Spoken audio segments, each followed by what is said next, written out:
Hola, ¿cómo les va? Muy buenas noches. Creo que me falta un poco de barba para ocupar este espacio, ¿verdad? Pero bueno, Leo nos dejó medio en pelota. Mentira, le mandamos un cariño a Leo que volverá. Pero por de pronto, este domingo, el próximo y el otro, les voy a acompañar acá haciendo Made in Paraguay con la musicalización del doctor Tobías Rubín, que eligió hoy poner una canción de los Olis, un cover en realidad de los Cachiporros. Bueno, hoy vamos a hablar de temas muy particulares que son medio caros a mis afectos, en particular por las personas que vienen y van a estar invitadas. Les voy a adelantar lo que va a pasar en el siguiente bloque. En el siguiente bloque vamos a hablar de cuestiones urbanas, vamos a hablar con el arquitecto Chalo Garay, vamos a hablar con Pablo Callizo, pero de entrada, la nota central la tiene el hombre que acá dice es hematólogo, investigador, politólogo, y yo digo que aparte de médico es el hombre que no me dejó viudo, el doctor Alfredo Boxia. ¿Cómo le va, doctor? ¿Qué tal, Mike? ¿Cómo te va? Un gusto. Para mí un gusto encontrarte en estas condiciones, en una sala de espera ni compañía, ¿verdad? Sí, un saludo a nadie de paso. Bueno, un saludo también para la señora coronel, paciente del doctor Boxia. Doctor, yo la última vez que hablé sobre un libro tuyo, tenía otro programa y había citado el libro de La travesía liberal en el desierto, Sí. que explicaba un poco un razonamiento con respecto a la historia del Partido Liberal y a los momentos que pasaron y cómo parecía que se volvían a repetir.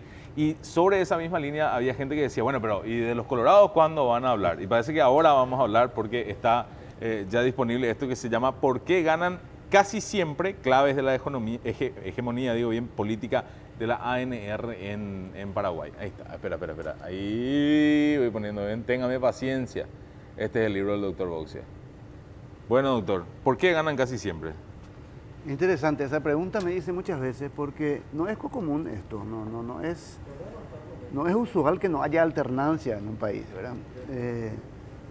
Y en Paraguay se produce una situación, una anomalía política, que un mismo partido esté en el gobierno durante 80 años, con ese lapso cortito de Lugo, Sí, completado por Franco, pero que el mismo país, el mismo gobierno, el mismo partido, esto solo ocurrió en el PRI de en México. México, claro. Duró 70 años. Pero cuando ahí se rompió, se rompió. Se rompió, sí. Acá- Después volvió también el PRI, ¿verdad? Pero el tema es que en Uruguay ocurrió también, un largo periodo de uno de los dos partidos, el Partido Colorado Uruguayo. Pero fue ya el siglo pasado. Puedes tener Cuba, pero Cuba pues no es un sistema parámetro. de partido único, no es un parámetro, ¿verdad? ¿Qué es lo que hace que el Partido Colorado gane casi siempre? Me hice esa pregunta y me puse a averiguar, a leer numerosísimos artículos. De hecho, en el libro hay 150 citas bibliográficas de gente que se puso a estudiar, pero aspectos parciales, segmentarios, distintas características. No había un estudio así global. Y te interrumpo ahí, doctor, Sí. solamente para preguntarte si esa bibliografía que lograste recopilar, todas tienen, o mayoritariamente notas que hay una tendencia en describir desde un lado de ¿por qué pero ganan siempre? O también hay una cuestión de demostrar, por esto es que ganamos siempre.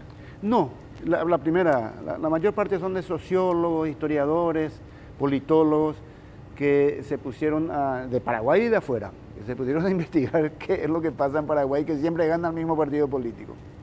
O al revés, porque Claro. pierde siempre la oposición. Incluso pasa, en Paraguay hay un fenómeno que no se dio en la región después de la pandemia. Después de la pandemia se rompen todos único- los países, sí. el único donde repite el partido de gobierno es Paraguay. Así es. Y son muchos factores. ¿Verdad? Me puse a estudiar y terminó en este ensayo. Claro, por eso es un libro. Si fuera poco sería una columna de última hora, ¿verdad?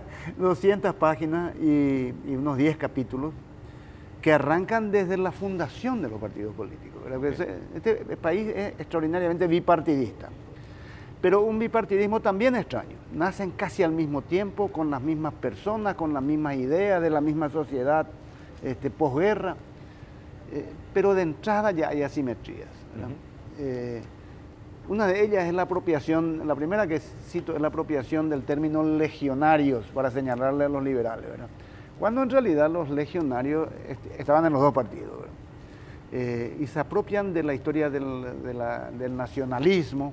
El partido nacional por excelencia es el Partido Colorado, frente a los partidos, al Partido Liberal básicamente, que era considerado como muy cercano a gobiernos vecinos, sobre todo el argentino. Se apropian del lopismo, ¿verdad? Porque ellos crean sobre todo sus historiadores, como Oleari y otros, crean una especie de mito en donde hay una época dorada, de la época de Francia y de los López, luego viene el genocidio de la Triple Alianza, la reconstrucción nacional, ¿en manos de quién? De Bernardino Caballero, fundador del Partido Colorado, y luego hay una segunda reconstrucción que la hace Stroessner. Entonces hay un supuesto hito histórico, que una cadena que lleva desde los López, Francia, hasta el estronismo, ¿verdad? De hecho hay estampillas, hay póster, hay fotos en los diarios del Mariscal López y Stroessner, etc. Y ese mito lopista lo manejaron tan bien que finalmente, si vos te fijas, es asumido también por la propia oposición. Los febreristas traen el cuerpo supuesto del Mariscal López de Cerro Corá, construyen el Panteón de los Héroes. En la década del 80 el Acuerdo Nacional tiene afiches gigantescos con el Mariscal López. Después la izquierda también, mucha parte de la izquierda reivindica al Mariscal López. Es decir, Bueno, hasta el EPP tenía una decisión. Una columna hablando como del Mariscal López, una especie, o sea, al final termina siendo el héroe de todos. Y o sea que hay que decir tiempo, que desde ese cada uno tiene su interpretación, claro, al final. Desde ese punto de vista, el marketing colorado fue exitoso. Absoluta. Pero ese marketing es realmente Bernardino Caballero como el punto fundacional, o se bifurca y lo que decía Bernardino Caballero era una cosa y lo que se hizo después fue totalmente otra cosa? Es difícil establecerlo de ese modo, ¿verdad? Primero, luego, porque en estas 200 páginas casi no hay ideología. Hay un capítulo que se pregunta, ¿y la ideología qué es? ¿Qué partido es este, verdad? Si bien es un partido de derecha, también tiene de repente consignas de izquierda, ¿verdad? Sobre todo esta cuestión de la distribución popular de subsidios, el asistencialismo, ayuda, el asistencialismo, ¿verdad? Sí. Pero no es eso lo que importa, porque acá hay dos elementos muy importantes que manejan los dos partidos, pero con mucha mayor habilidad del Partido Colorado, que es el clientelismo, tener una clientela política, y el sentido de pertenencia, el entender los códigos populares profundos que hacen que ser parte de un partido sea tan importante como tener un apellido, una familia, el que hace que las fibras del alma vibren con una polca, una bandera. Usted es colorado porque también es liberal, claro, porque papá era colorado y mi abuelo era colorado y yo tengo que ser colorado, ¿verdad?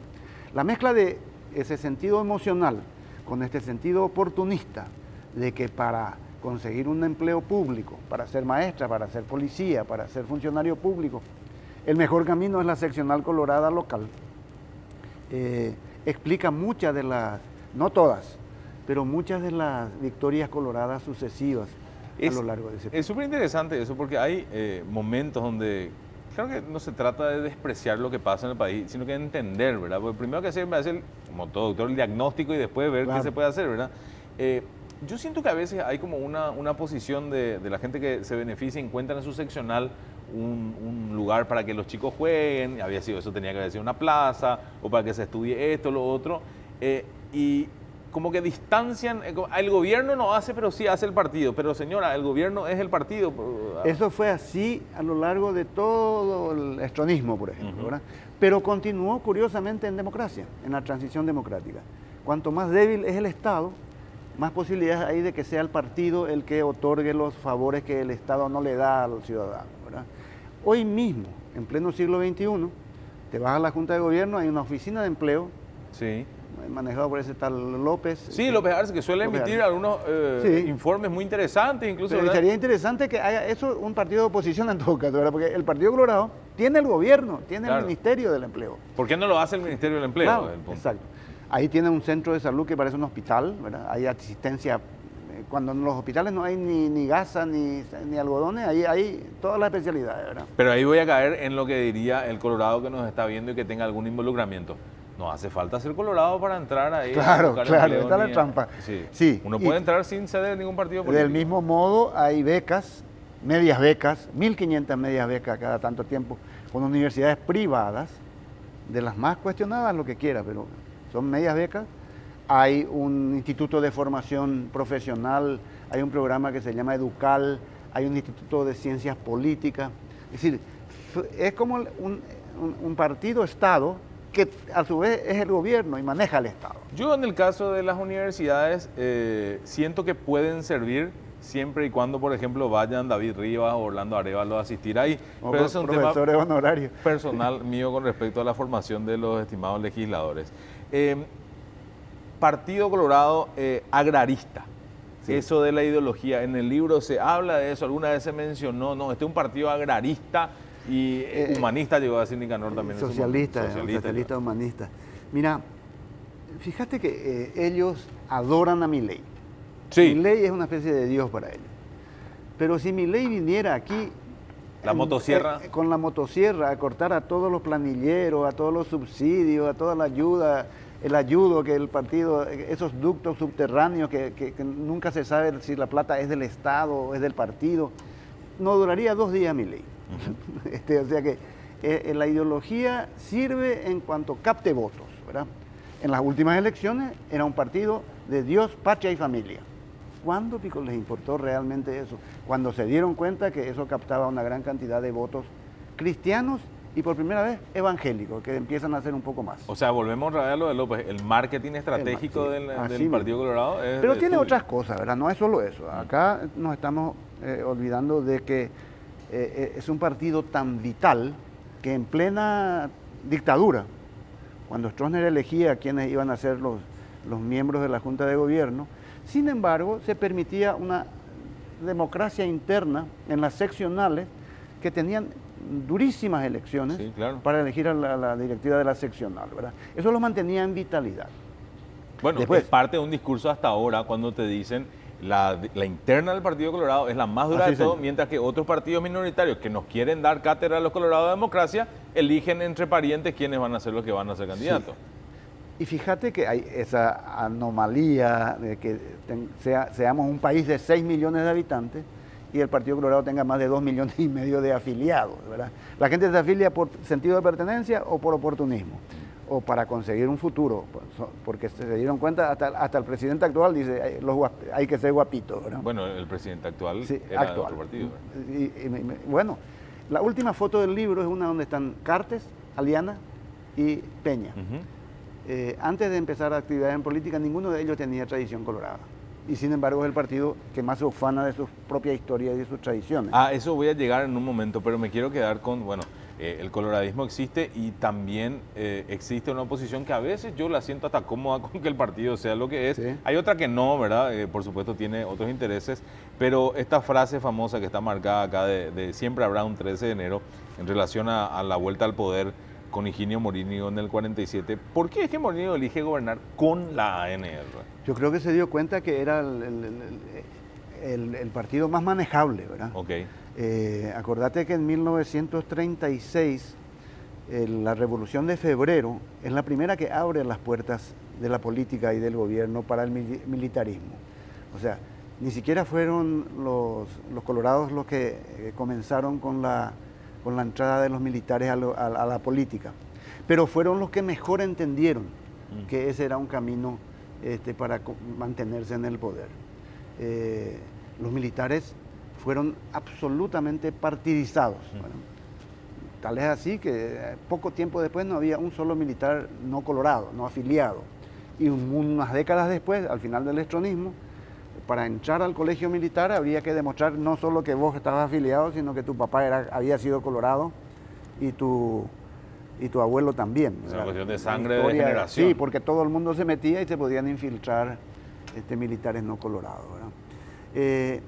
Y allí también hay un capítulo que se describe una característica que ningún otro partido de Latinoamérica tiene. La posibilidad o la habilidad que tienen los afiliados colorados en ser convocados como si fueran milicianos al combate, a la represión o al enfrentamiento bélico, como fue con los Puinandí en la contienda del 47, en la guerra civil del 47. Los liberales no hicieron eso, ¿verdad? Y luego fueron convocados como fuerzas de seguridad. Vos no llegaste a conocer, pero hasta bien entrada la década del 60, había en las ciudades importantes del Paraguay las guardias urbanas. Guardias urbanas eran guardias civiles de Colorado, que controlaban los barrios, Modelo similar al que el chavismo después aplicó y Sí. hoy en día Maduro mantiene. Y en episodios represivos, cuando sucedió la llamada Pascua Dolorosa, que fue una casa de campesinos de las ligas agrarias en Misiones, ahí las delegaciones de gobierno se nutrían de lo que llamaban milicianos, eran de las seccionales coloradas de San Juan, San Ignacio, Santa Rosa, se sumaban como si fueran fuerzas regulares. Ocurrió lo mismo en la represión a los campesinos del caso Caguazú, ya en 1980. Y hasta hace poco, ¿verdad? Te recordarás los macheteros de Santaní, los moderadores de la Católica. ¿Sí? Hay como un culto a la violencia y a la represión que los otros partidos no tienen. Hablando de otros partidos y quedándome con el PLRA, que está como que es el antagonista histórico del partido, pero hay un punto en discusión ahí sobre si tienen la misma línea ideológica hoy día y si eso fue siempre así. Nunca hubo problemas ideológicos. O sea, nunca. El Partido Colorado tenía muchas más ideas liberales al comienzo y hace como un giro ideológico con Oleari, con Oleari en el famoso debate con Cecilio Báez, y adopta ideas del nacionalismo, ¿verdad? Y se vuelve un partido nacionalista. Luego, en la posguerra del Chaco, es un partido de derecha muy conservador que termina consolidando todos esos valores durante los 35 largos años del estronismo, que es un periodo clarísimamente importante de esta hegemonía. Porque resulta que allí el Partido Colorado, partido de gobierno, le daba la legitimidad a un dictador militar.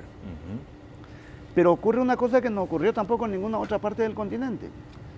El mismo partido derroca al dictador. Se va el dictador exiliado. Y el Partido Colorado se queda en el gobierno. Es rarísimo, ¿verdad? No solo se queda en el gobierno, sino que se establecen nuevas normas democráticas, electorales, de participación. Y esos colorados que apoyaron a un dictador militar durante 35 años, se amoldaron a esa trilogía, Partido Colorado, Fuerzas Armadas, Gobierno, resulta que se adaptaron mejor que la propia oposición a las nuevas reglas. Una especie de darwinismo político medio extraño, ¿verdad? Es un darwinismo, sí, los que mejor se adaptaron a la... y como no hay ideología, también son un poco parecidos a los peronistas paraguayos, ¿verdad? Pueden ser de derecha con Menem, de izquierda con Kirchner, de no se sabe qué con Perón, pero se adaptan a las circunstancias de una manera mucho más rápida que los propios liberales. Te voy a dar un dato más. Sí. El sentido de pertenencia tan fuerte. Cuando Stroessner expulsa a buena parte de la principal dirigencia colorada en 1959, esta dirigencia se va exiliada casi toda ella a la Argentina. Sí, claro. Pasan hambre, pasan miseria, se destruyen familias, comienzan a ganarse la vida como pueden, gente que era importante acá en el país, a tener pequeños empleos. Estuvieron allí desde del 59 hasta el 84. Volvieron a duras penas y eran seguidos por Piragüé en moto, ¿te acordás? ¿Alguno de ellos dejó el Partido Colorado? Ninguno. Ninguno dejó el Partido Colorado. Y ahí es donde me parece fascinante de esto que estamos hablando, es el libro del doctor Alfredo Boxa Paz. ¿Por qué ganan casi siempre las claves de la hegemonía, dos veces ya dije mal, hegemonía política de la ANR en el Paraguay? Si, antes de ir a la pausa nomás, si lee esto un colorado, ¿se enoja o dice, qué grande mi partido? Yo creo que aprende, eso es lo malo. Bueno, hacemos la pausa, ya venimos. De vuelta, estamos haciendo Made in Paraguay. Sí, no soy Leo Rubín, ya sé, pero Leo vuelve en un par de semanas. Estoy haciendo el reemplazo correspondiente, hablando con el doctor Alfredo Boxa sobre su libro, porque ganan casi siempre claves de la hegemonía política de la ANR en el Paraguay. Mi pregunta es, lo del 2008 se considera una hazaña política, teniendo en cuenta lo estadístico. ¿Y si esto es un manual para Colorado? ¿Cuál es el manual para la oposición? ¿Qué tiene que hacer para que no ganen los colorados? Este libro en realidad es un modo de empleo del coloradismo que le sirve a los colorados, pero también le sirve a la oposición, ¿verdad? Claro. Sobre todo a los más jóvenes. Porque resulta que hay que entender que la alternancia es un mecanismo natural de fortalecimiento de la democracia. Correcto. ¿Verdad? Un partido gobierna mal, en la siguiente elección es vencido por otro, que está puesto a prueba, puede ser reelecto el mismo partido. Pero eso fortalece. Cuando un mismo partido gana siempre, se pierden esos contrapesos. Claro, ese atributo que debería tener la democracia, que si yo me voy echado, tendría que volver, pero siendo diferente, haciendo las cosas mejor. Uno de los problemas que yo veo de la transición paraguaya es que fue la elección de 1993. Porque fíjate que cuando cayó Stroessner, los cambios que se fueron produciendo fueron muy rápidos y el optimismo general de la gente hacía prever que las cosas iban a ser rápidamente, Paraguay se iba a convertir en una democracia, ¿verdad? Ganó Filisola acá en Asunción en las primeras elecciones con participación popular, ganó Yoyito, ganaron otros en otras municipalidades, vino la constituyente, hicimos una constituyente modelo, una constitución moderna, y venía la elección del 93, si allí se producía la alternancia, la transición no hubiera sido tan larga.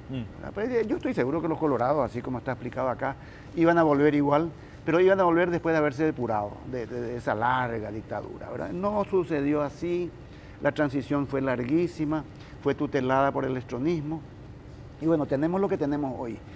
Esa falta de alternancia es un problema para la calidad de la democracia, sobre todo en un partido de derecha, conservador, que fácilmente tiene una deriva autoritaria. Y acá a los colorados no le pones contrapeso y van inexorablemente hacia el autoritarismo.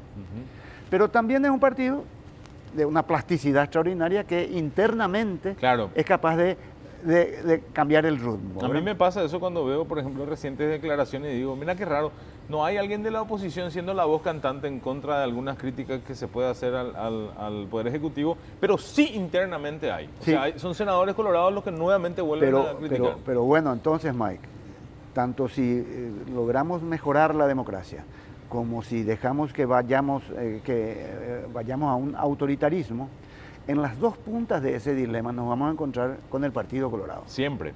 Más vale entenderlo entonces. Claro, correctamente.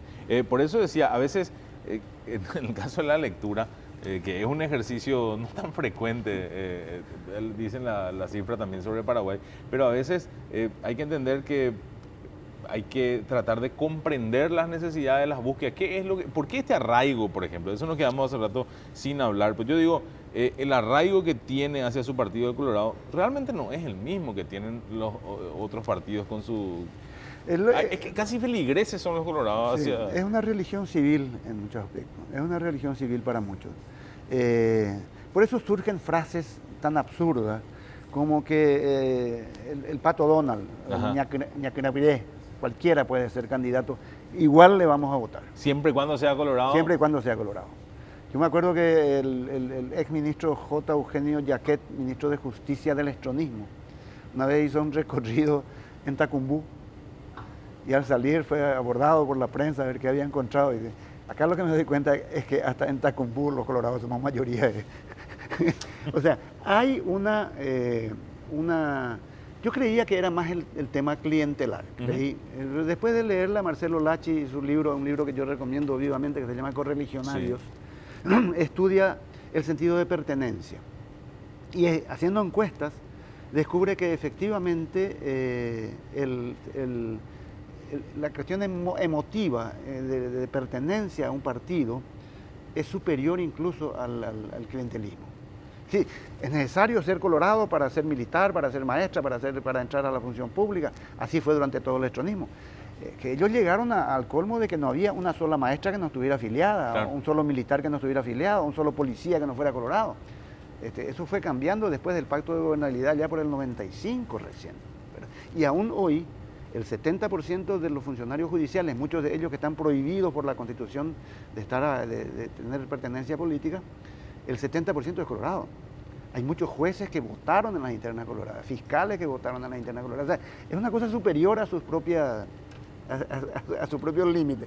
Y eso es una cuestión cultural muy profunda, que tiene que ver con muchas cosas que yo toco en el libro, pero toco de oído porque no soy sociólogo, repito lo que dicen otras, pero que como vos decís es superior en el Partido Colorado que en otro partido. otras agrupaciones. Porque los liberales en muchos aspectos son idénticos a los colorados. Fundamentalmente, y yo creo que ese es el error mayor que permitió que los colorados sigan ganando, en que no ofrecieron una alternativa distinta, Claro. sino que copiaron el clientelismo y todas las cosas que veían, pero con menos recursos, con menos experiencia, con menos savoir-faire, con menos habilidad. Sí, a mí me parece que a veces la propuesta de nosotros vamos a hacer mejor lo que ellos están haciendo cae por su propio peso, ¿verdad? En cualquier caso, más un país que es conservador, que le tiene miedo al cambio, que el status quo, ¿para qué vamos a probar con Rossi? Con este ya estamos bien. Ahí me parece que hay una cuestión que todavía le queda por descubrir a la oposición si quisiera ganar. En el caso de lo que habla el libro sobre las seccionales y una comparación que hay a la idea de los soviets del comunismo ruso, ¿cómo eso sirve también, por ejemplo, para explicar que el partido que más nuevos afiliados tiene es el Partido Colorado otra vez? Pero el año fíjate, pasado y este año. Yo viví mi infancia en Bellavista, norte, y bueno, conocí muchos pueblos del interior, y en muchos de esos pueblos, el único lugar con lumínica, con un tinglado, techado, donde se podía hacer colaciones, casamientos, fiestas, partidos de fútbol de salón y concentraciones políticas, era la seccional colorada local. O sea, la municipalidad se caía a pedazos, centro de salud no había, pero seccional seguro que sí. Y siguen así, bueno, claro, ocupando terrenos públicos, plazas, lo que quiera, pero el partido entendió que era necesario extenderse hacia las bases y desde las bases fortalecer su represión, porque la seccional no solo es un lugar para conseguir empleo, sino un lugar de reunión social y de vigilancia. Los piragües comienzan su labor en esos núcleos y después va subiendo la información, ¿verdad? Hoy tienen 440 seccionales. Nosotros tenemos 230 y pico municipios, ¿verdad? O sea que hay muchísimos que tienen 2, 3 y 4 y algunos 25 como Asunción, ¿verdad? Seccionales. Que tienen una gran vitalidad. Uno no las ve cerradas, con las luces apagadas. Ve que hay feria de ropa, que hay cursos de confección, que hay torneos de fútbol. Y es entonces una cuestión digna de ser estudiada, ¿verdad?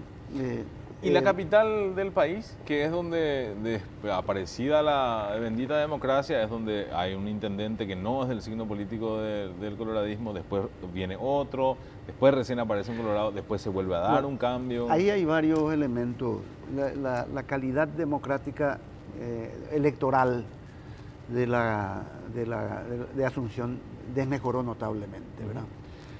Por varios factores, fundamentalmente por una inmigración del campo que fue haciendo que los bañados y las zonas periféricas se poblen de gente con, yo diría, hasta un sector empobrecido y con poca ciudadanía, con poco sentido de pertenencia, fácilmente comprable, ¿verdad? Muy violento, muy manejado hoy en día por las mafias del tipo Clan Rotela y otras que cada vez hay más, ¿verdad? Entonces, la política tradicional que conocíamos en Asunción en la década del 90, en donde sí hubo intendentes, hubo transiciones, sí, se fue perdiendo. Creo que la realidad es que en el caso de Nenecho Rodríguez, un mes antes había pruebas fehacientes publicadas en los diarios y admitidas por la Fiscalía de una corrupción monstruosa hecha en los años en que estuvo antes como intendente interino. De acordar los detergentes de oro y demás. Todo eso fue probado. Y sin embargo, Nenecho, pese a eso, consigue 122.000 votos, la mayor cifra jamás conseguida por ningún otro intendente en la historia de la Municipalidad de Asunción, ¿verdad? Eso te debe dar que pensar, ¿verdad? ¿Qué pasa acá? Pero Asunción es un caso muy particular. Que ahora repite, según algunas datas, se ven que Nenecho está para repetir, si es que se presentara como candidato nuevamente a intendente. No sabremos dónde están los 500.000 millones de guaraníes, pero él va a tener más de 122.000 votos. Habrá que ver cómo termina eso. En 1992, Meltón, acá se reforma la Constitución, claro, no se introdujo el balotaje o la segunda vuelta. Y es hasta ahora un reclamo. ¿Esta hubiese sido la misma historia en Paraguay de un partido colorado tan fuerte si hubiese entrado a la segunda vuelta? No, y eso lo sabían muy bien los propios colorados. Por eso apostaron todas sus fichas a tener una mayoría, que la tuvieron en la constituyente. Porque sabían que allí se jugaban el destino de las siguientes 2 o 3 décadas, ¿verdad? Y por eso le dieron algo que no ocurre en todos los países, que no está en la ley electoral, sino en la Constitución, un rango de constitucional al balotaje. Si vos querés cambiar esa ley de hierro, tenés que cambiar la Constitución. Claro. Y ellos tener mayoría en el Congreso, no lo van a permitir jamás. Jamás va a volver a pasar. Porque fíjate que esa es la clave electoral de sus victorias. Porque aun cuando tengan copado los 3 poderes del Estado y parezca que son 80, 90% de todo, en realidad electoralmente son minoría. El 42% nomás tuvo de votos santipeños. Claro, reconocido por el propio presidente, el día de su discurso de victoria, él dice eso. Sí. Claro, pero el resto de más de 50 está tan disperso, sí, está atomizado, que nadie sabe a quién responde. Sobre todo hay 700.000 votos de Payo que son antisistema, dicen, antipolítica.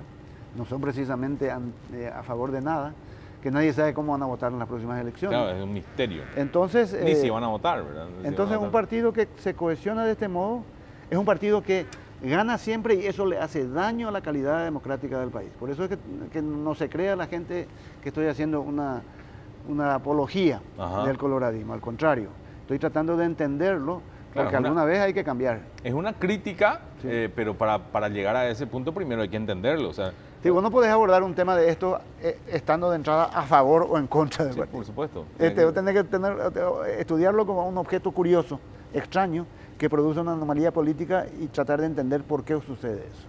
Ahí solo me quiero quedar con algo que está fuera de protocolo, porque me pareció un fenómeno interesante en los últimos años, había sido el popularizado en redes sociales el ANR Nunca Más, ¿verdad?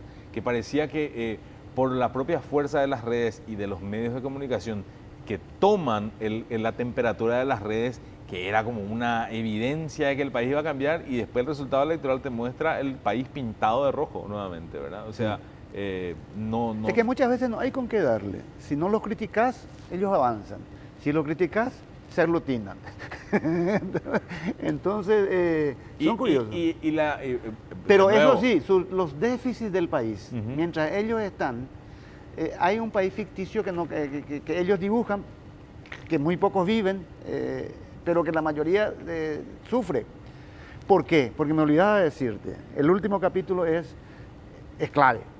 El pacto de décadas del Partido Colorado con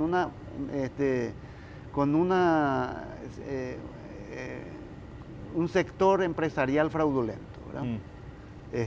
Que hace negocios con el Estado. Antes esos negocios con el Estado estaban vinculados fundamentalmente a los generales de Stroessner, ¿verdad? Eran los militares los que lucraban y ahí por eso se quedaron con 5 millones de hectáreas y todos los negocios del Estado estaban vinculados ahí, los varones de Itaipú, etcétera, etcétera. Hoy en día los militares se retiraron de esa posición, ¿verdad? Los militares son una maravilla, son institucionales, no tan lejos de la política partidaria, pero su lugar fue ocupado, esa trilogía todavía existe, fue ocupado por el crimen organizado. Los grandes lavadores de dinero, los Messer de la vida, los Lalo y demás narcotraficantes, todos ellos podrían decir, como J. Eulogio Estigarribia, como J. Jaquet en Tacumbú, hasta en el narco, la mayoría amplia colorada, ¿verdad? O sea, hay un pacto con esa burguesía fraudulenta que siempre está haciendo negocios con el Estado. Los ricos del Paraguay siempre tienen negocios con el Estado. Y allí siempre está el Partido Colorado. ¿Y quién tiene entonces más responsabilidad de que esto en algún momento cambie? ¿Esa élite que también está acomodada o la mayoría que se acuerda que hay democracia cada tanto cuando vota y después vuelve a su vida cotidiana? No sé responderte. Hay una pregunta que no sé responderte. ¿Quién tiene más culpa? La continuación, el siguiente libro, entonces le voy a pedir al doctor que me firme el libro porque yo ya tengo el anterior, que es el de los liberales, repito. Una mirada un poco para comprender el fenómeno, en este caso el fenómeno le voy a dedicar primero a Nadis. Por favor. Sí. que ahora empezó a leer unas novelas y compañía. Te va a pedir que escribas novelas después de eso. Puede ser una novela de amor entre algún colorado y una, no sé, una chica de izquierda, por ejemplo. Una de payo. Podría, una payista, ¿verdad? Puede ser que le pida todo el tiempo que abra el sobre 4. Doctor, para mí siempre es un gusto charlar contigo. El gusto es mío, Mike. Gracias por la invitación. A estar acá con nosotros. El doctor, el 25 de abril, el lanzamiento. Cierto que nos olvidamos de decir. Pequeño detalle, ¿verdad? El 25 de abril, en el Teatro de las Américas, después de Semana Santa. Quería contar para terminar que el prólogo lo escribe un historiador británico, Andrew Nixon, de la Universidad de Birmingham, que se especializó en Paraguay, en historia paraguaya. Y el presentador va a ser Esteban Caballero Carrizosa. Perfecto. Hay que felicitar a Alfredo. Todos invitados al lanzamiento. Describe al Partido Colorado el doctor Alfredo Boxia en este libro. En el siguiente bloque vamos a seguir hablando de cuestiones que nos atañen, doctor. Vamos a hablar un poco de lo que pasa en la ciudad de Asunción. Y te pregunto, Asunción, no del lado político, ¿cómo ves Asunción, esta Asunción? Fea, triste. ¿Verdad? Sí. Bueno. Nunca la vi tan deteriorada como ahora y me animo a decir que debe ser la capital sudamericana más fea. Más que Caracas. Sabes que hace tiempo no voy a Caracas, Ahí, pero Caracas es una ciudad intrínsecamente bella, con esas montañas. Acá cuesta. Así nos falta el mar además. Te voy a pedir que me dejes una pregunta después para los invitados. Viene Chalo Garay, el arquitecto, y Pablo Callizo también, para hablar sobre Asunción. Esto después de la pausa acá en Medellín, Paraguay.